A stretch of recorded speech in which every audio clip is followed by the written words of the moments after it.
Hello सन्ता म आइसकेको छु फेरि एउटा नयाँ ब्लग लिएर। धेरै दिनपछि आइरहेको छ आई थिंक यो ब्लग। र यो ब्लग चाहिँ धेरै इन्ट्रेस्टिङ हुनेवाला छ किनकि हामी चाहिँ यसपालि टुरको लागि जाँदैछौँ सैलुङ कालिम्पोङ। अरु नि छ कुन कुन ठाउँ हो। अनि यो ब्लग चाहिँ इन्ट्रेस्टिङ हुनेछ किनकि यो ब्लग चाहिँ पार्ट 1 पार्ट 2 गरेर अपलोड हुनेछ। कति पार्ट हुन्छ त्यो पनि मलाई थाहा छैन, हुन सक्छ एउटै पार्ट पनि हुन सक्छ। अनि हाम्रो यात्रा सुरु हुन गइरहेको छ र यो ब्लगलाई सकेसक्दो लाइक गरिदिनु होला, सकेसम्म सब्स्क्राइब गरिदिनु होला र बेल नोटिफिकेसनलाई अन गर्न चाहिँ नभुल्नु होला। कस्तो स्टार्ट गर्छौँ है त आजको ब्लग, मिल्दै गरौँ।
गाइस अहिले चाहिँ पानी परिरहेको छ। म चाहिँ खाजा खान निक्लिसकेँ हैन।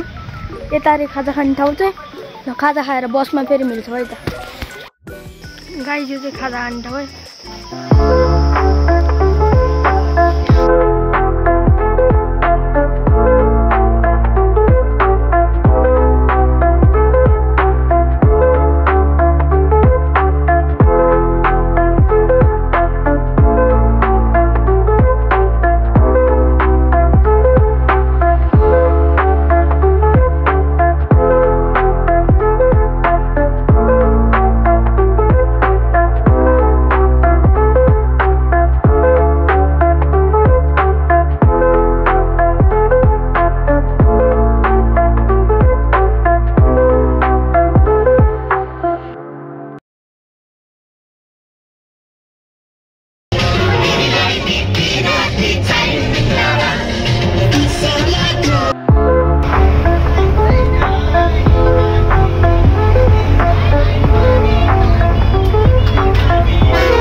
गाइस आजको ब्लगलाई चाहिँ हामी यहीँ इन गर्छौँ र पार्ट 2 चाहिँ चाँडै आउँछ है त।